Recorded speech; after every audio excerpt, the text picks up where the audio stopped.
à toutes et à tous, j'espère que vous allez bien. C'est avec plaisir qu'on se retrouve pour le résumé de l'étape 15 du Giro 2019, une étape qui reliait Ivrea à Côme, une étape classée 4 étoiles sur 5, donc une étape plutôt difficile, avec un parcours très vallonné, avec plusieurs ascensions.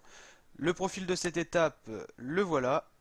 Alors, 232 km au programme avec vraiment la première partie de course toute plate, là où d'ailleurs s'est constitué l'échappée, et ensuite une deuxième partie de course où il y a eu 3 cols, 3 ascensions, pas forcément des ascensions très dures, 2 de deuxième catégorie et une de troisième catégorie, avec des pourcentages assez roulants, on était plutôt sur du 6-7%, des passages à 12% à certains endroits, et dans l'ascension de troisième catégorie finale, elle était courte mais il y avait des pourcentages assez élevés quand même. Et ça a donné le droit à du spectacle encore une fois. Le Giro c'est vraiment la course où il peut se passer plein de choses même avec un parcours pas très atypique. Et on a donc eu une échappée qui s'est formée.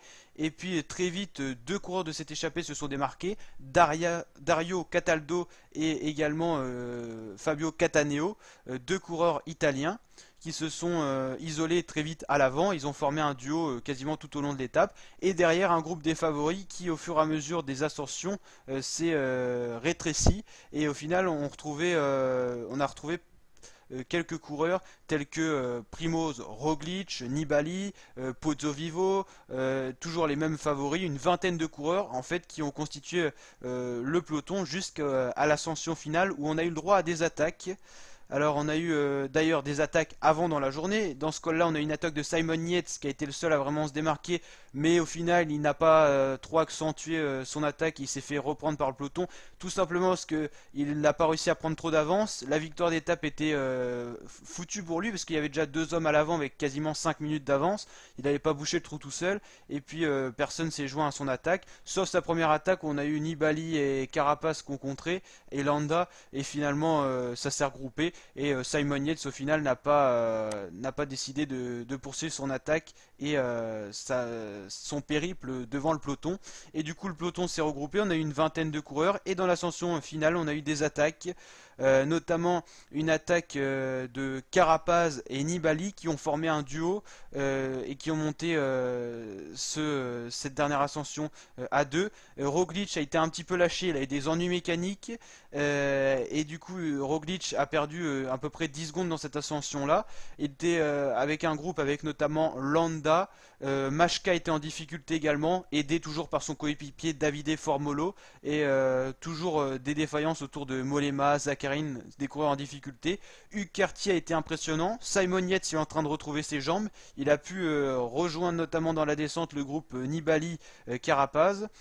Et c'est finalement Dario Cataldo, l'italien de la Astana, qui s'est imposé dans cette étape. Deuxième, Cataneo, son compagnon d'échappée. Et ensuite, on a eu le groupe de Nibali qui est arrivé, c'est-à-dire Simon Yates, Ucarty, Carapaz et Nibali. Donc le quatuor de favoris. Et ensuite, on a un autre groupe, le peloton, qui est arrivé avec Lopez, Machka, Pozzovivo, Landa et Formolo. Et le groupe Roglic avec Mollema, Roglic, Izagirre, Polanc. Et ensuite d'autres leaders avec Sivakov, Zakarin qui perd encore du temps, fragile en montagne, Zakarin, Jan Hirt, Edward Dombar, l'Irlandais de la Ineos, très impressionnant pour son premier grand tour en professionnel. Jay Hindley, Valentin Madouas, premier français de l'étape, déjà assez loin. Voilà, Giulio Ciccone, on trouve un petit peu toujours les mêmes noms. Bob Jungels, grosse défaillance encore aujourd'hui. Il a montré qu'il n'était pas capable de suivre les meilleurs de ce Giro. Ceux qui ont fait une grosse impression sur cette étape sont Vincenzo Nibali et Richard Carapaz, qui sont pour moi aujourd'hui dans cette étape les deux plus forts. Simon Yates retrouve ses jambes, mais bon, il est un petit peu le plus long au général. Ucarty, il a attaqué, bon, il est un petit peu plus limite que je pense que Carapaz et Nibali. Lopez, Machka, ils sont un peu au même niveau. Lopez est déjà loin en général, Machka lui était encore quatrième. On va d'ailleurs aller voir le classement général, comment elle a bougé. Landa un petit peu juste aussi. Roglic, il a montré qu'il n'était pas infaillible. Il se retrouve avec Mollema à l'arrivée. Bon, il a eu une chute en plus dans la petite descente qui a suivi la dernière montée. En plus, il n'avait pas son vélo parce qu'il avait eu un ennui mécanique avant. Donc Roglic, ça reste à voir. Il n'y a rien de sûr. pour cette défaillance qui peut être provoquée aussi par le matériel du coup. Le maillot rose reste Richard Carapace qui reprend un petit peu d'avance sur Primoz Roglic. Nibali revient un peu plus proche de Roglic à 1,47, donc 1 minute de Roglic et 1,47 du maillot rose. Quatrième toujours Rafal Majka qui montre qu'il a des failles, il a des moments et des jours sans. Là ça fait quand même 2 jours de suite qu'il n'est pas terrible Rafal Majka, donc attention le Polonais pour sa quatrième place qui peut lui être prise très rapidement par les coureurs qui le suivent. Landa, Mollema pareil il a des défaillances aussi donc attention à Mollema qui peut perdre sa place. Yann Polanc toujours là, pas forcément un leader mais il l'assure donc tant mieux pour lui.